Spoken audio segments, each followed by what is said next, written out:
8 साल इस हिंदुस्तान के सबसे बेहाल। क्योंकि सत्ता उनके हाथ में है तो बुलडोजर चलाएंगे। बुलडोजर किसके ऊपर चलाएंगे? जो उनके विरोध में काम करेगा। योगी जी जो है, योगी जी नरेंद्र मोदी जी के चेले हैं और जो नरेंद्र मोदी जी झूठ बोलते हैं ये उनसे भी बड़ा झूठे हैं। ये सबसे बड़ा कार्यक्रम है, हिंदुस्तान की सबसे ज्यादा मौतें इस महाकुंभ के अंदर हुई हैं, जिनका आंकड़ा भी आज योगी सरकार के पास है नहीं।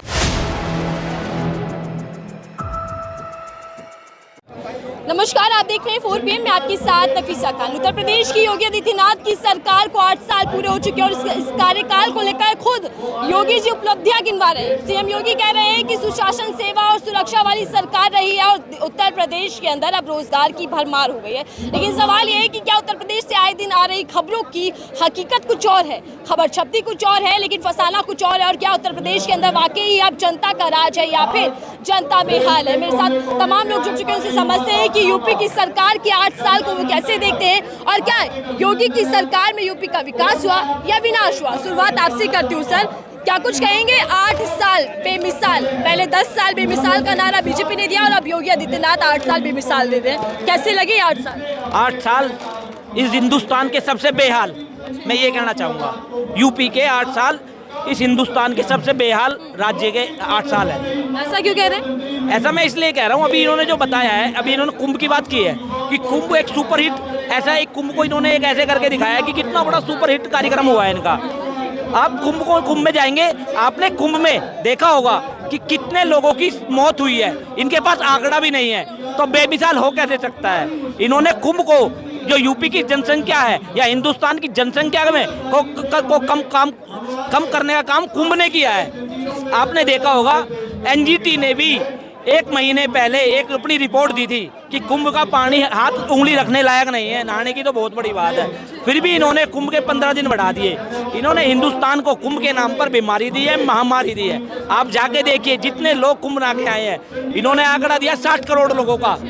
60 करोड़ में से 50 करोड़ लोग आज बीमारी से, एक हिंदुस्तान के अंदर महामारी चली हुई है, उस महामारी को डॉक्टर बता नहीं रहे हैं। ये बेमिसाल है 8 साल योगी जी के। उसी कुंभ को लेकर यूपी सरकार ये कह रही है कि इससे अर्थव्यवस्था बढ़ गई है यूपी की और ये पूरी दुनिया का सबसे बड़ा कार्यक्रम रहा। हाँ, सबसे बड़ा कार्यक्रम है, मैं भी कह रहा हूँ सबसे बड़ा कार्यक्रम है। हिंदुस्तान की सबसे ज्यादा मौतें इस महाकुंभ के अंदर हुई है, जिनका आंकड़ा भी आज योगी सरकार के पास है नहीं।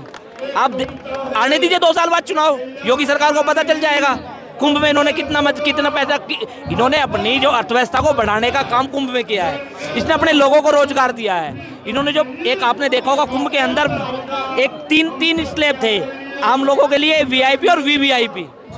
इन्होंने वीआईपी और वीवीआईपी का ज्यादा ध्यान रखा है, हम जैसे आम लोगों का इन्होंने ध्यान रखा है। यूपी के अंदर सबसे ज्यादा पेपर लीक के मामले हुए, सबसे ज्यादा बेरोजगारी यूपी के अंदर है, सबसे ज्यादा जो किसान बेहाल है वो यूपी के अंदर है। तो आप एक बात बताइए कि 8 साल यूपी के बेमिसाल कैसे हो सकते हैं? ये झूठी सरकार है, ये नरेंद्र मोदी जी के चेले हैं। योगी जी जो है, योगी जी नरेंद्र मोदी जी के चेले हैं और जो नरेंद्र मोदी जी झूठ बोलते हैं ये उनसे भी बड़ा झूठे हैं। ये 8 साल बेमिसाल नहीं, मैं इसलिए 8 साल बेहाल कह रहा हूँ। 8 साल आप कैसे देखते हैं यूपी की? यूपी तो सांप्रदायिकता का एक गढ़ बन गया है, जो पूरे देश में माहौल बनाता है कि धर्म, मजहब और जात के नाम पे लड़ा करके कि देश के पढ़े लिखे युवा बेरोजगार भी उसमें बहक चुके हैं। और जो अभी भाई ने कुंभ के बारे में बताया, कुंभ नहीं, ये युवाओं को दिग्भ्रमित करने का एक कार्यक्रम है। और ये कुंभ जो आयोजन होता है, कुंभ के आयोजन में जो बाइक चलाया जाए, उनको रोजगार कहने वाले मुख्यमंत्री से ये जानकारी होती है कि उत्तर प्रदेश का मुख्यमंत्री कितना पढ़ा लिखा हो, कितना आईक्यू का है, कि तैयारी करने वाले बच्चों को रोजगार बता रहा है। जो मजबूरियों में अपने परिवार का, गरीब माँ बाप के बच्चे वहाँ जो पढ़ते हैं, अपनी पेट काट के बच्चों को तैयारी करने के लिए दे रहे हैं। लेकिन कुंभ भी है ना एक तरफ, और दूसरी तरफ देखिए माफिया राज मिटा दिया, राम राज्य बन चुका है उत्तर प्रदेश। उत्तर प्रदेश माफियाओं का गढ़ बन चुका है। मैं बुंदेलखंड का रहने वाला हूँ। वहाँ पे जो खदाने, जो बालू रेत निकलती है, वो रेत पहले वहाँ के लोकल के लोग व्यवसाय करते थे। आज पूरे उत्तर प्रदेश में बाहरी लोग आके वहाँ पे अतिक्रमण किए हुए हैं और नए माफिया पैदा कर दिए हैं। लेकिन माफियाओं को तो मिट्टी में मिला देते हैं, जीरो टॉलरेंस। उत्तर प्रदेश में भी हाल ही में 3 घटनाएं हुई हैं। जो बच्चियों को बलात्कार करके फांसी पे लटका दिया गया है। लेकिन इससे पता चलता है कितना माफिया राज खत्म किया है, नया क्रिमिनलाइज पैदा कर दिया है उत्तर प्रदेश में, जो आधुनिक संसाधनों का उपयोग करके उत्तर प्रदेश में मौतों का जंजाल फैला दिया है, और जिसका संरक्षण माननीय उत्तर प्रदेश मुख्यमंत्री उत्तर प्रदेश आदित्यनाथ दे रहे हैं, और केंद्र की सरकार की भी मौन स्वीकृति है। तो ये 8 साल विकास के रहे या विनाश के रहे? ये विकास के नाम पे पूरे देश में विनाश कर रहे हैं, और जो विकास की बात करता है उसे जेल में डाल करके उसको दबाने का काम कर रहे हैं। मैं आ रही हूं आपके पास। सर, 8 साल की उपलब्धियां खुद सीएम योगी आदित्यनाथ जी बता रहे हैं और कह रहे हैं कि यूपी के अंदर पूरे देश से रोजगार के लिए लोग आए। देखिए, पूरे देश के अंदर बेरोजगारी चरम पे है। अब 8 साल बेमिसाल नहीं है, 8 साल बेरोजगार है, युवा बदहाल है, जो वहाँ की जनता है वो बेहाल हुई पड़ी है। हाल ही में कुंभ का भी समापन किया गया है। कुंभ पे जो भाजपा सरकार मोदी योगी सरकार अपनी पीठ थपथपा रही है। लाखों लोग कुंभ में लापता हैं, कई लोग मर चुके हैं, सैकड़ों लोग उनकी कहीं भी ना उनका जिक्र करते हैं मोदी जी, ना उनको आज तक सांत्वना दी है। तो इस वजह से ये 8 साल जो यूपी की जनता ने त्रासदी में गुजारे हैं, अभी आने वाले 2 साल हो रहे हैं, उसके बाद यूपी की जनता योगी को बाहर निकाल। ये किया जा रहा है कि गुंडा राज खत्म कर दिया है, जनता का राज आ चुका है। बीजेपी के अंदर, योगी मोदी सरकार के अंदर 90% गुंडे तो बसे हुए हैं। एक तड़ीपार गृह मंत्री बना हुआ है, इससे ज़्यादा गुंडा राज क्या होगा?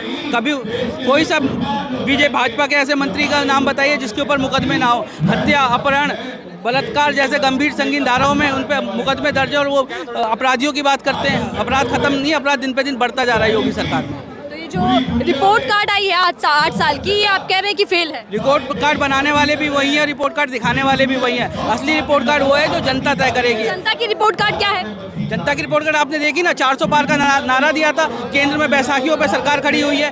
देश का सैकड़ों युवा आज जंतर मंतर पे है, ये बेरोजगारी से जूझ रहा है देश के अंदर। जिस तरीके से 180 युवाओं को अमेरिका से हथकड़ी लगा के डिपोर्ट किया गया इंडिया के अंदर, ये देश के लिए और युवाओं के लिए बहुत ही शर्मनाक बात है।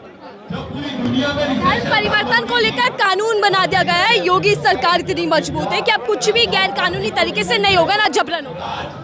क्या सरकारें कानून के हिसाब से बन रही हैं? क्या इलेक्शन कानून के हिसाब से हो रहा है? क्या वो 8 साल की बात कर रहे हैं? क्या 8 साल में उन्होंने सारे प्रोटोकॉल कानून के हिसाब से फॉलो किए हैं? जब वो खुद फॉलो नहीं कर रहे हैं, क्योंकि सत्ता उनके हाथ में है, तो बुलडोजर चलाएंगे। बुलडोजर किसके ऊपर चलाएंगे? जो उनके विरोध में काम करेगा। इसका मतलब उनकी सरकार में उनका विरोध करना गुनाह है, ना कि कानून के विपरीत जाना गुनाह है। तो उनका विरोध करोगे तो आपके घर पे बुलडोजर चला देंगे। उनके नेताओं का कोई महिला विरोध करेगी तो उसके परिवार को मार डाला जाएगा, उसका रेप कर दिया जाएगा, और उसके पूरे परिवार को सुना भी नहीं जाएगा। ये उनका अपना न्यायालय है, उनका अपना कानून है, और उस दूसरे कानून की वो बात ही नहीं करते हैं। दूसरी बात, जीवन में वो बाबा अपने आप को बोलते हैं कि मैं बड़ा बाबा हूँ। बाबा होने के नाते उनको सभी धर्म के लोगों को और सभी जाति के लोगों को एक समान देखना चाहिए।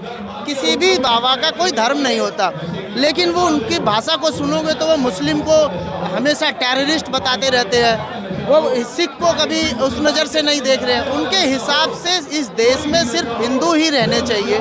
लेकिन वो कहते हैं कि उत्तर प्रदेश है, यहाँ कायदे से रहना चाहिए, जो जिस भाषा में समझेगा उसी भाषा में सिखाया और समझाया जाएगा। वो जी देखिए, सब लोगों की मानसिकता है। वो अपनी मानसिकता को दर्शा रहे हैं कि मैं क्रिमिनल माइंडेड हूँ। अगर आप मेरे से तेज आवाज़ में बात करोगे, देखिए परेशान आदमी तेज आवाज़ में बात करता है। अगर मैं आपसे तेज आवाज़ में बात करूँगा, आप मुझे मारोगे थोड़ी। आप हमारे नेता हैं, आप हमारे स्टेट के सुप्रीमो हैं, हम आपसे आग्रह भी करेंगे और कभी उत्तेजना में तेज बात भी करेंगे। तो आपकी प्रतिक्रिया शालीनता से होनी चाहिए। अभी महाकुंभ करवाया उन्होंने पहले बोला कि 50 करोड़ यहाँ पे श्रद्धालु आए, फिर बोला 80 करोड़ श्रद्धालु आए। इस देश में जनगणना के अनुसार 140 करोड़ लोग रहते हैं, उसमें से 80 करोड़ लोग उसमें नहाने चले गए। तो मुस्लिम तो गए नहीं होंगे उनके कहने के मुताबिक, सिख तो गए नहीं होंगे, ईसाई तो गए नहीं होंगे। इसका मतलब पूरे हिंदुस्तान के जो 80 करोड़ हिंदू हैं वो सब के सब उसमें नहाने चले गए, लेकिन मैं नहीं गया। तो मेरी गिनती भी वहाँ पे हो रखी है। वो सिर्फ झूठ साज फैला के एक हिंदू राजनीति को बढ़ाना चाहते हैं, जबकि यहाँ सेकुलर राजनीति है और हमें इस देश में सेकुलर राजनीति को बढ़ाना है। माफियाओं को मिट्टी में मिलाया, अपराधियों को जेल में भेजा। अब किसी भी कीमत पर उत्तर प्रदेश में अराजकता बर्दाश्त नहीं की जाएगी, ये योगी जी दावा करते हैं। नहीं, क्यों नहीं की जाएगी? अभी आपने देखा लोनी की दुर्घटना देखी है आपने? जो उनका एमएलए है नंद किशोर गुर्जर, जो लोनी क्षेत्र से एमएलए है उनका, उनके पूरे कपड़े फाड़ दिए गए। यूपी पुलिस ने उनके कपड़े ही फाड़ दिए पूरे। तो ये क्या गुंडाराज नहीं है? एक एमएलए के, उनके ही एमएलए है जो उसके कपड़े फाड़ दिए जाए, जो रामचरितमानस लेकर चल रहे हैं कलश के रूप में, उसको फेंक दिया जाए। तो ये सरकार, ये अपने को हिंदुओं की सरकार तो कहती है, पर लोनी के अंदर इन्होंने दिखा दिया कि हिंदू विरोधी भी है। ये किसी के सगे नहीं है, ये उसके सगे हैं। देखिए एक कहावत है हिंदी के अंदर कि बाप बड़ा ना भैया, सबसे बड़ा रुपया। जो रुपया इनको देगा, जो इनके काम आएगा वो इनका है, वरना कोई इनका है नहीं। यूपी के अंदर आपने देखा होगा, अभी नंद किशोर की एक सभा हुई थी, सभा के अंदर योगी जी नहीं आए और यूपी के उप मुख्यमंत्री मौर्य जी आए, और मौर्य जी ने नंद किशोर गुर्जर का समर्थन किया। नंद किशोर बीजेपी विधायक होकर भी बीजेपी की इतनी आलोचना क्यों करते हैं? बड़े खुलासे करते रहते हैं। बता तो रहा हूँ, वो हिंदू धर्म को लेके चल रहा है, जिसकी ये बात करते हैं, रामचरितमानस सिर पर लेकर चल रहा है। आज योगी जी उसके खिलाफ है। आपने देखा होगा जो यूपी के जो कमिश्नर है उन्होंने, और जो यूपी के चीफ सेक्रेटरी है उन्होंने उनको कितनी बुरी तरह से पिटवाया है, उनके समर्थकों को कितनी बुरी तरह से पिटवाया है। तो बुंदेलखंड से आप है सर, शासन और प्रशासन सख्त है। आपने देखा संबल में किस तरीके से कंट्रोल किया गया, तो अच्छी बात है। यूपी का जो कानून व्यवस्था मजबूत हो रही है।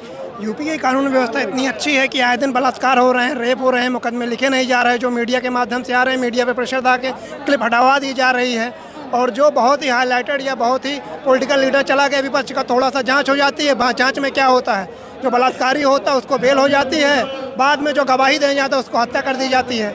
ये ऐसी कानून व्यवस्था है जो संविधान के विपरीत कानून व्यवस्था है, क्योंकि देश में दो तरह के संविधान चल रहे हैं। जो उनका संविधान है वो उस हिसाब से उसको खत्म कर रहे हैं, जो एक्चुअल में देश का संविधान है उसको ये शून्य कर रहे हैं। जहाँ एक तरफ यूपी के सीएम अपनी रिपोर्ट कार्ड दे रहे हैं 8 साल की, तो वही जनता भी रिपोर्ट कार्ड लेकर तैयार है। और सवाल ये है कि अगर उत्तर प्रदेश वाकई ही विकास की ओर बढ़ रहा है, तो फिर ऐसी घटनाएं सामने क्यों आ रही हैं और क्यों सांप्रदायिक तनाव बढ़ता जा रहा है? बहरहाल उत्तर प्रदेश के 8 साल को आप कैसे देखते हैं, जरूर बताइएगा।